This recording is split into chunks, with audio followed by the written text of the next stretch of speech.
নির্বাচনটা সুষ্ঠু হতে হবে। আলামত ভালো নয়, চতুর্দিকে বিভিন্ন মন্দ আলামত ফুটে উঠছে।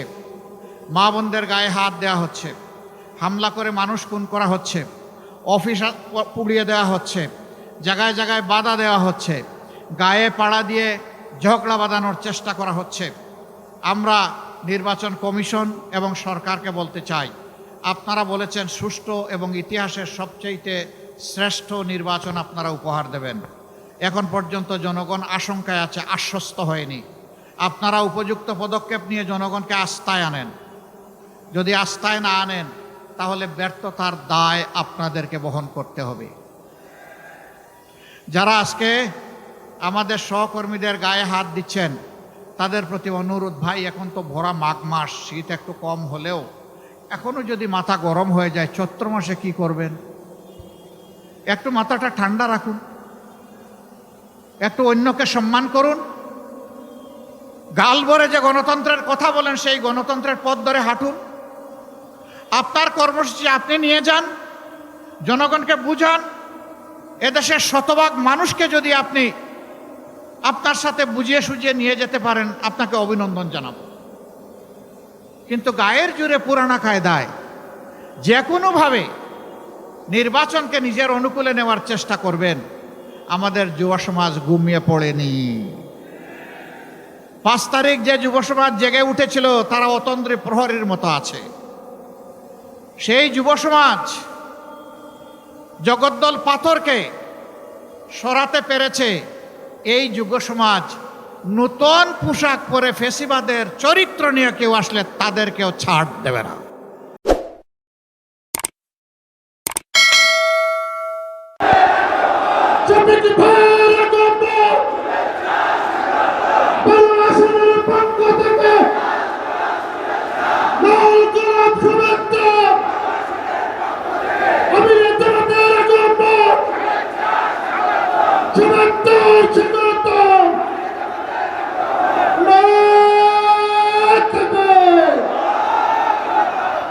মানবিক বাংলাদেশ গড়ার রূপকার, ফ্যাসিবাদ বিরোধী আন্দোলনের অন্যতম সেনাপতি, বাংলাদেশের হাজারো কোটি মানুষের প্রিয় নেতা, আমাদের আমিরে জামাত জননেতা জনাব ডক্টর শফিকুর রহমান বক্তব্য রাখছেন। আমিরে জামাত ডক্টর শফিকুর রহমান। নারায়ে তাকবীর, নারায়ে তাকবীর। বাংলাদেশ জামাত ইসলামী জিন্দাবাদ, জিন্দাবাদ। আসসালামু আলাইকুম ওয়া রাহমাতুল্লাহ। প্রিয় এলাকাবাসী, আপনারা কেমন আছেন? আলহামদুলিল্লাহ রাব্বিল আলামিন, ওয়াসসালাতু ওয়াসসালামু আলা রাসূলিহিল কারীম ওয়া আলা আলিহি ওয়া সাহবিহি ওয়া আহলি বাইতি আজমাইন। ভরা মাঘ মাসে শীত নাই, বর্ষায় বৃষ্টি নাই। কেন নাই? নাই এই কারণে যে এই দেশে আমরা যারা নাগরিক, বিশেষভাবে এই দেশ পরিচালনার দায়িত্ব যাদের হাতে ছিল, তারা এই দেশের প্রকৃতিকে হত্যা করেছে, প্রকৃতিকে লুণ্ঠন করেছে এবং প্রকৃতির উপর জুলুম করেছে। এই জন্যে আমাদের আবহাওয়ার যে পরিবর্তন হয়েছে, এটা আমাদেরকে দুঃখে দুঃখে তার মূল্য পরিশোধ করতে হবে। আমরা যে দেশটাতে বসবাস করি, 1947 সালে আমাদের পূর্বপুরুষরা অখণ্ড ভারতের বুক চিরে তৎকালীন পাকিস্তানের একটা প্রদেশ হিসাবে এটাকে পেয়েছিলেন। 47 সালে দেশের তৎকালীন পূর্ব পাকিস্তানের যে সীমানা ছিল, এই সীমানাকে বুকে ধারণ করে 71-এর মুক্তিযুদ্ধ হয়েছে এবং শোষণ নিপীড়নের বিরুদ্ধে জনতার বিজয় হয়েছে। 47 সালে এই ভূখণ্ডটি যারা আমাদেরকে এনে দিয়েছিলেন তারা, যারা 71-এ আমাদের স্বাধীনতা এনে দিয়েছেন তারা, এবং 24-এ এসে যারা এই স্বাধীনতাকে অক্টোপাস থেকে, বন্দি দশা থেকে মুক্ত করেছেন তারা। তাদের মধ্যে যারা বিদায় নিয়েছেন আঘাত পেয়ে আহত হয়ে, আমি তাদের শাহাদত কামনা করছি। যারা পঙ্গুত্ব বরণ করেছেন, আমি তাদের প্রতি সংহতি প্রকাশ করছি। যারা দফায় দফায় লড়াই করেছেন, আমি তাদের প্রতি চরম শ্রদ্ধা প্রদর্শন করছি। বিশেষ করে 24 জুলাইয়ের যে বিপ্লব, এই বিপ্লবে বাংলাদেশের আপামর জনগণ, মুক্তিপাগল, দেশপ্রেমিক সমস্ত রাজনৈতিক দল এবং শক্তি সকলেই অংশগ্রহণ করেছিল, কিন্তু নেতৃত্বটা ছিল আমাদের যুব সমাজের। সূচনাটা হয়েছিল ঢাকা বিশ্ববিদ্যালয় থেকে। সেই আন্দোলনকে গায়ের জোরে থামানোর চেষ্টা করা হয়েছিল। আজান চলছে নাকি? আচ্ছা, গায়ের জোরে সেই আন্দোলনকেও দমন করার চেষ্টা করা হয়েছিল। ঢাকা বিশ্ববিদ্যালয়ে আমাদের মেয়েদের গায়েও হাত দিতে তারা ভুল করে নাই। সারা বাংলাদেশের চিত্র ছিল প্রায় একই, কিন্তু সেদিন বাংলাদেশ ফুঁসে উঠেছিল। তারই ধারাবাহিকতায় 16 তারিখ, 15 তারিখ এই রাতের ঘটনার পর 16 তারিখ বেগম রোকেয়া বিশ্ববিদ্যালয়ের সামনের চত্বরে দাঁড়িয়ে, রাজপথে দাঁড়িয়ে এক সাহসী বিপ্লবী, সে বলেছিল, এ জালিম সরকার, হয় আমার অধিকার দে, না হয় আমাকে একটা গুলি দে। এ আবু সাইদ ডানা মেলে বলেছিল, বুকের ভিতরে তুমুল ঝড়, বুক পেতেছে, গুলি কর। ডানা মেলে দিয়ে গুলি নিয়েছে, কিন্তু পালিয়ে যায়নি। সে তার লাশ আর তার রক্ত এই দেশবাসীর কাছে আমানত রেখে গেছে। আমি যেভাবে জাতির জন্য লড়াই করে জীবন দিয়েছি, যে প্রয়োজনে জীবন দিয়েছি, যারা বেঁচে থাকবা সেই প্রয়োজন তোমাদেরকে পূরণ করতে হবে। প্রয়োজনটা কি ছিল? রাজপথে এসে তারা একটাই স্লোগান দিয়েছিল, উই ওয়ান্ট জাস্টিস। আমরা কোনো বৈষম্য অবিচার মানব না। এই সমাজে অবশ্যই ন্যায় বিচার কায়েম করতে হবে এবং সাম্য ফিরিয়ে আনতে হবে।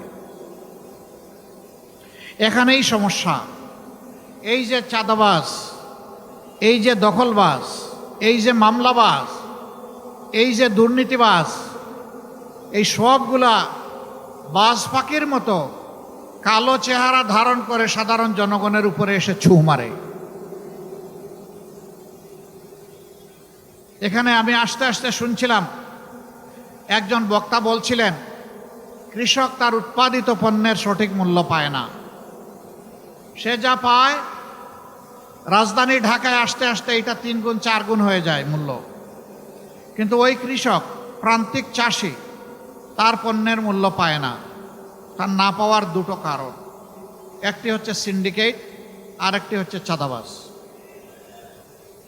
এই দুইটার কারণে কৃষক যেমন তার ন্যায্য মূল্য পায় না, পরিবহন মালিকরা তেমন অতিষ্ঠ, ঘাটে ঘাটে ছাদার কবলে পড়ে। আবার ব্যবসায়ীরা যারা আছেন, এত চাঁদা প্রান্তিক চাষির সেই মূল্য থেকে যুক্ত হতে থাকে যে তারা যখন ক্রেতাদের কাছে পণ্য বিক্রি করতে যান, ক্রেতাদের মুখের দিকে তাকাইয়া তারাও কষ্ট পান, কারণ সাধারণ জনগণ বড় কষ্টে। একটা দ্রব্যের মূল্য প্রান্তিক চাষি থেকে ঢাকায় আসতে পর্যন্ত ডাবল হতে পারে, 4 গুণ হয় কিভাবে? তা তো কোনোভাবেই মেনে নেওয়া যায় না। এখানে সকলেই ক্ষতিগ্রস্ত।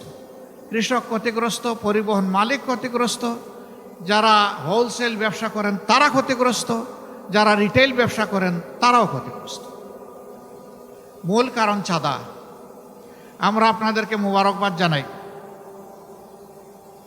আপনারা 28 তারিখ সম্ভবত গত মাসের চাঁদাবাজদেরকে হাতে নাতে এখানে আপনারা শিক্ষা দিয়েছিলেন। আমরা সারা বাংলাদেশের অতিষ্ঠ, নির্যাতিত, মজলুম ব্যবসায়ীদেরকে আমরা বলি, কাওরান বাজারের মতো আপনাদেরকেও রুখে দাঁড়াতে হবে। তবে আমরা কথা দিচ্ছি, এখন সরকারি প্রশাসন যন্ত্রের অবহেলা,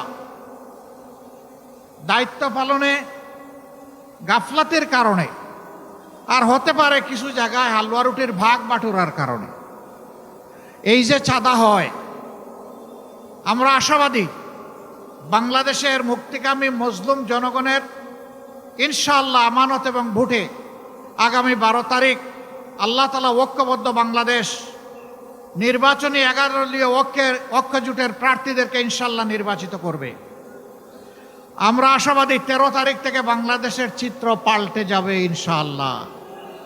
সে নির্বাচন সেই ফলাফল বার্তা দেবে যে এরা কোনো চাঁদাবাজি করে না এবং কোনো চাঁদাবাজি বরদাস্ত করবে না।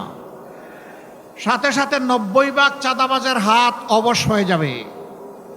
বাকি 10% যারা থাকবে ওদেরকে বুঝাবো, বুঝ না মানলে যা করা দরকার তাই করা হবে ইনশাআল্লাহ। কারো মুখের দিকে তাকাবো না। চাঁদাবাজ কার বাবা, কার ভাই, কার সন্তান, চেহারা দেখে চাঁদাবাজের সাথে সেদিন আচরণ করা হবে না। সেই ক্ষেত্রে আমরা হব নির্দয়, নিষ্ঠুর, কঠোর, দেশের জনগণকে বাঁচানোর স্বার্থে, চাঁদার কবল থেকে মুক্ত করার স্বার্থে। মুসিবতে পড়েছি, আমি রাজনীতি করব, আমি চাঁদাবাজিও করব, কিন্তু আমাকে চাঁদাবাজ বলবেন না, এটা কোন কথা? তাইলে আপনি চাঁদাবাজি ছেড়ে দেন, আপনাকে কেউ চাঁদাবাজ বলবে না। আপনি যখন চাঁদাবাজি করবেন তখন এই কথা আপনাকে শুনতে হবে যে আপনি একজন চাঁদাবাজ। চাঁদাবাজির সাথে রাজনৈতিক সম্পর্ক কি? এটি তো দুর্বৃত্তপনা। রাজনীতি হচ্ছে নীতির রাজা, যা মানুষকে সম্মান দিবে, নিরাপত্তা দেবে, যা মানুষের হাতে কাজ তুলে দেবে। এই সাথে চাঁদাবাজের কি সম্পর্ক? কিন্তু আমরা জর্জরিত এর জ্বালায়। প্রিয় জনগণ, প্রিয় ব্যবসায়ী বন্ধুগণ, কথা দিচ্ছি শুধু আইন শৃঙ্খলা বাহিনীর সদস্যদেরকে পাঠাবো না, এই চাঁদাবাজি বন্ধ করার জন্য আমরাও মাঠে নামবো ইনশাআল্লাহ। সাথে আইন শৃঙ্খলা বাহিনী থাকবে। আমরা বিশ্বাস করি চাঁদাবাজি এবং দুর্নীতি বন্ধ করলে বাংলাদেশ জাম্প দিয়ে, লাফ দিয়ে সামনের দিকে এগিয়ে যাবে। এরপরে আমাদের যুব সমাজ, বিশ্বের কোথাও এত আনুপাতিক হারে বিপুল সংখ্যক যুব সমাজ নাই। প্রত্যেকটি যুবক আমাদের দেশ গড়ার কারিগর, প্রত্যেকটি যুবতী আমাদের দেশ গড়ার কারিগর। আমরা যুবক যুবতীদের হাতে বেকারের ভাতা তুলে দিয়ে তাদেরকে অপমানিত করব না। আমরা তাদের হাতগুলোকে দক্ষ কারিগরের হাত হিসাবে গড়ে তুলব। তারপরে ইনশাল্লাহ তাদের হাতে দেশ গড়ার জন্য যে কাজ যার সাথে উপযুক্ত তার হাতে সেই কাজ উঠায় দেব ইনশাআল্লাহ। এইভাবে যুবকরাই আগামীর বাংলাদেশ গড়ে দেবে। আর গর্বের সাথে বলবে, আজ আমি বাংলাদেশ, আমরাই বাংলাদেশ। এই বাংলাদেশকে এগিয়ে নেওয়ার জন্যে আমারও একটুখানি অবদান আছে। আমি বেকার ভাতা খাই না। যুবকরা যারা হাত তুলেন, যারা এখানে আছেন, যারা যুবক, সবাই হাত তুলে ফেলেছে, মুরব্বীরাও হাত তুলেছে। ঠিক আছে, সবার হাত তোলা। আসলে আমরা সবাই যুবক। আলহামদুলিল্লাহ, আমিও যুবক। আমি যুবকদেরকে সম্মান করি। আমার গোটা হৃদয় এবং কলিজা জুড়ে আমি যুবকদেরকে ধারণ করি। কারণ এই যুবকদের কারণেই আজকে এখানে কথা বলার সুযোগ পাচ্ছি। এই যুবকদের কারণেই আপনারা এই মিটিংয়ে আসতে পেরেছেন। এই যুবকদের কারণেই আমরা চাঁদাবাজদের বিরুদ্ধে কথা বলার সুযোগ পাচ্ছি। এই যুবকদের কারণেই আমরা একটা দুর্নীতিমুক্ত বাংলাদেশ গড়ার স্বপ্ন দেখছি। এই যুবকদের কারণেই সামাজিক ন্যায় বিচার প্রতিষ্ঠা করার আমরা অঙ্গীকার দিচ্ছি। অতএব যুবকরা, তোমাদেরকে সেলিউট।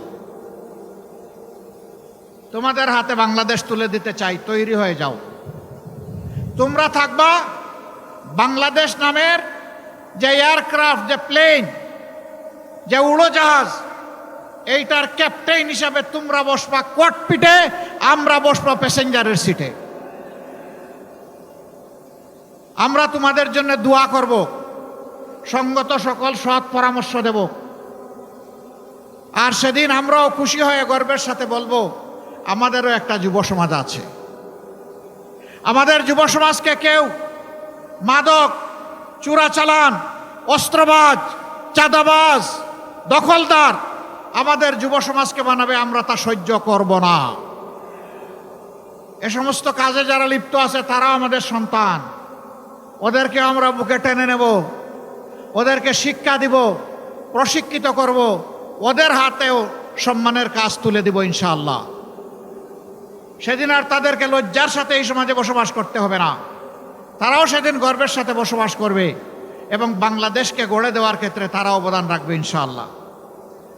এই এলাকার বেশ কিছু সমস্যার কথা বলেছেন জনাব সাইফুল আলম খান মিলন। দোয়া করেন আল্লাহ যদি আপনাদের ভালোবাসায় সিক্ত হয়ে আপনাদের মূল্যবান ভোটের আমানত নিয়ে আগামীতে সরকার গঠন করার সুযোগ দেন, আমরা আমাদের অঙ্গীকার রাখবো ইনশাআল্লাহ। সবচাইতে নির্যাতিত দল 24 সালের 5ই আগস্ট রাতের বেলা বিধ্বস্ত কেন্দ্রীয় কার্যালয়ে ঢুকে বলেছিল, আমরা কারো উপর থেকে প্রতিশোধ নেব না। আমরা আমাদের কথা রেখেছি, কারো উপর আমরা প্রতিশোধ নেইনি। বলেছিলাম যারা মামলা করবেন ন্যায় বিচার পাওয়ার জন্য, আমরা তাদের পাশে তাকিয়ে শক্তি যোগান দেব, তাই আমরা করে যাচ্ছি। কিন্তু আমরা সাবধান করে দিয়েছিলাম, মামলা করতে গিয়ে ধারণাবশত অতীতের কোনো গ্রাস মেটাতে গিয়ে একজন মানুষকে অন্যায়ভাবে মামলার আসামি করা যাবে না। আমাদের সহকর্মীরা আমাদের কথা রক্ষা করেছে, কেউ বলতে পারবে না ভুলভাল কাউকে আসামি বানানো হয়েছে। হাজার হাজার মামলা আমরা দেইনি, জেনুইন কিছু সিম্বলিক প্রতীকী মামলা আমরা দিয়েছি। আমরা বিশ্বাস করি আসল বিচারটা হবে আল্লাহ তাআলার দরবারে, আদালতে, আখেরাতে। দুনিয়ায় বিচারের একটা অংশ হলে দুর্বৃত্তরা অপকর্ম করার সাহস পাবে না। এজন্যই আমরা মামলাগুলা করার অনুমতি দিয়েছি। আমরা কথা দিয়েছিলাম, আমাদেরকে আর্থিকভাবে নিঃস্ব করা হয়েছে, দোকানপাট আমাদের লুটতরাজ করা হয়েছে, চাকরি থেকে তাড়িয়ে দেওয়া হয়েছে, কিন্তু আমরা হারাম চাঁদাবাজির দিকে আমরা হাত বাড়াবো না। আমরা আমাদের কথা রেখেছি। আমাদের সহকর্মীরা চাঁদাবাজি করে না, কারণ আমাদের সহকর্মীরা এই দেশকে ভালোবাসে, মানুষকে ভালোবাসে। যারা দেশ এবং মানুষকে ভালোবাসে তারা মানুষের কোনো ক্ষতি করে না। আমাদের সহকর্মীরা আল্লাহ তাআলাকে ভয় করে।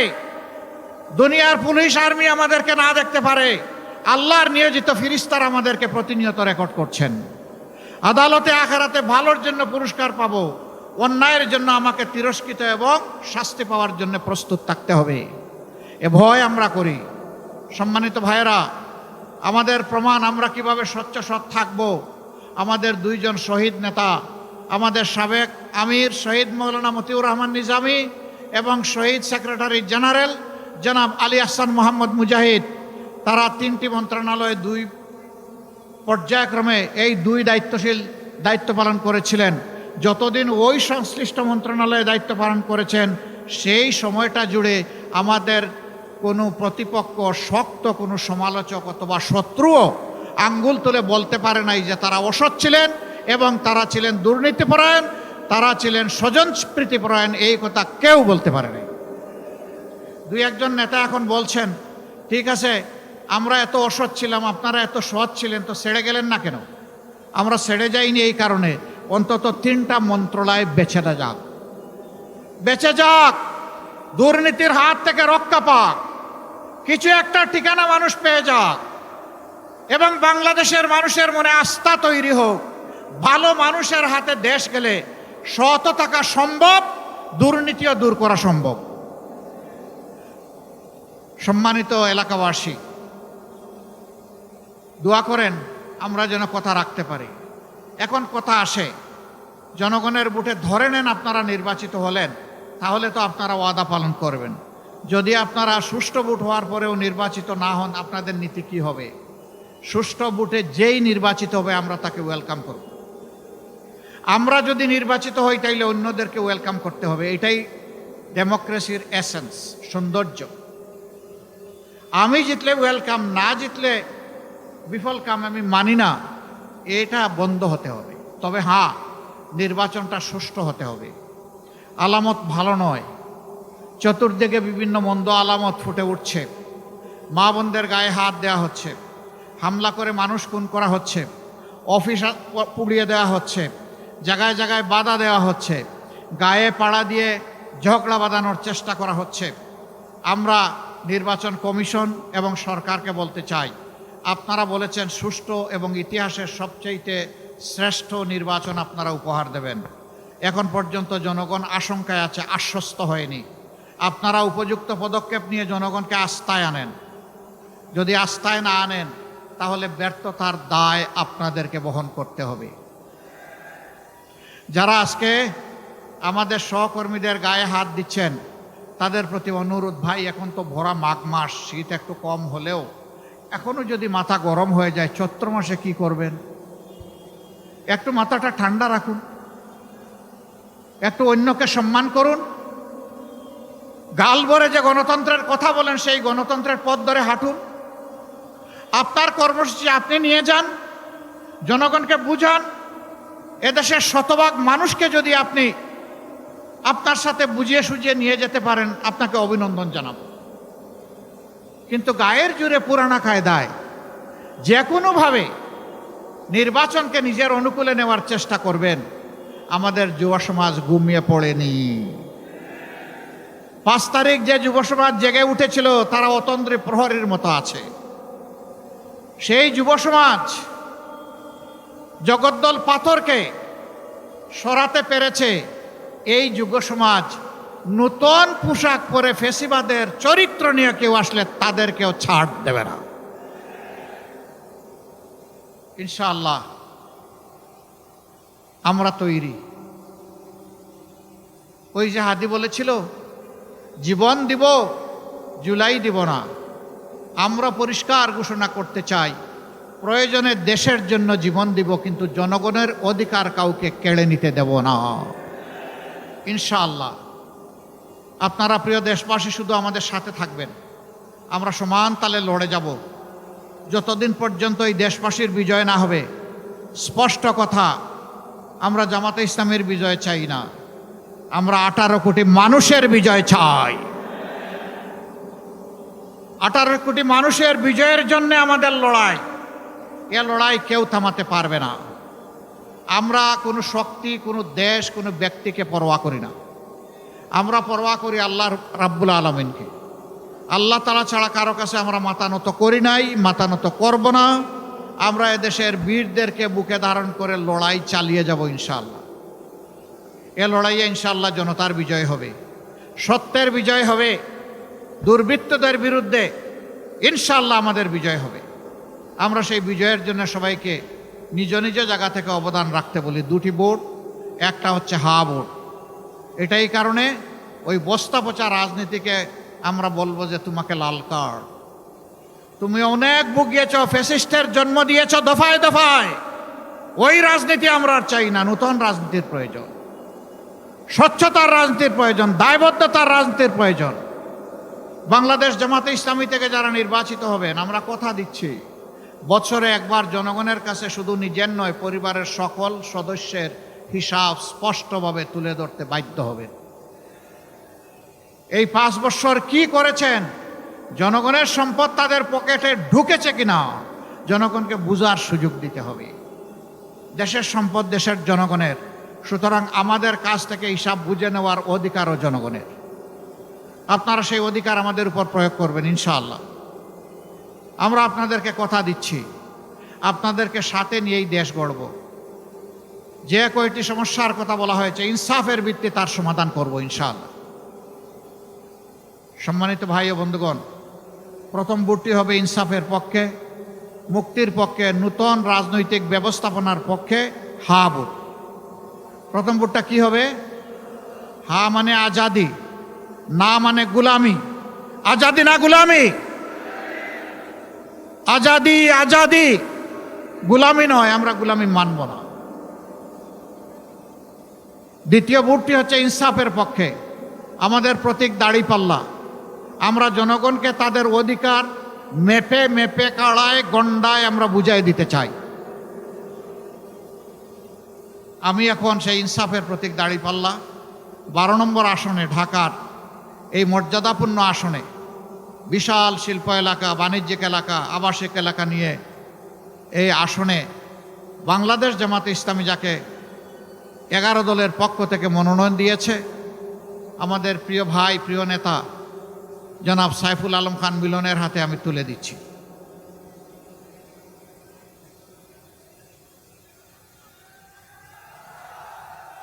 ধরেন, শক্ত করে উছিয়ে ধরে। আমরা তার হাতে ইনসাফের প্রতীক দাড়িপাল্লা তুলে দিলাম। আরে ভাই, মার্কা আছে? কোন সে মার্কা? আরো জুড়ে 12 তারিখ সারাদিন বিজয় হবে ইনশাআল্লাহ, ইনশাআল্লাহ। আল্লাহ তাআলা 12 তারিখ সেই বিজয়ের হাসি নিয়ে ঘরে ফেরার তৌফিক দান করুন। এই হাসি জনগণের, এই হাসি সাইফুল আলম খান মিলনের নয়। বিজয় যদি আসে, জনগণের দায়িত্বের বোঝা পাথর তার ঘাড়ে চাপবে। তখন এটার হিসাব নিকাশ জনগণের কাছে দিতে হবে। আল্লাহ রাব্বুল আলামিনের ভার বহন করার তৌফিক তাকে দান করুন। 12 তারিখ আপনাদের হিসাব সমঝে নিয়ে তারপরে ঘরে ফিরবেন ইনশাআল্লাহ। এরপরে ঘরে ফিরে আপনারা শান্তিতে ঘুম দেবেন, ঠিক আছে? হ্যাঁ, জি না, ঘরে ফিরে ভালো করে উজু করবেন, তারপরে 2 রাকাত নামাজ, 4টা সেজদা, চোখের পানি দিয়ে আল্লাহর শুকরিয়া আদায় করবেন। আর আল্লাহ তাআলার কাছে তৌফিক চাইবেন আগামীর বাংলাদেশ, আগামীর প্রত্যাশার বাংলাদেশ, আগামীর ঐক্যবদ্ধ বাংলাদেশ, আগামীর তরুণদের বাংলাদেশ, আগামীতে মা বোনদের গৃহে চলাচলে এবং কর্মস্থলে নিরাপদ বাংলাদেশ যেন আমরা করতে পারি। আল্লাহ হাফিজ, আল্লাহ হাফিজ। লিল্লাহি তাকবীর, লিল্লাহি তাকবীর। ইনকিলাব, ইনকিলাব, ইনকিলাব, ইনকিলাব, ইনকিলাব জিন্দাবাদ। আসসালামু আলাইকুম ওয়া রাহমাতুল্লাহ।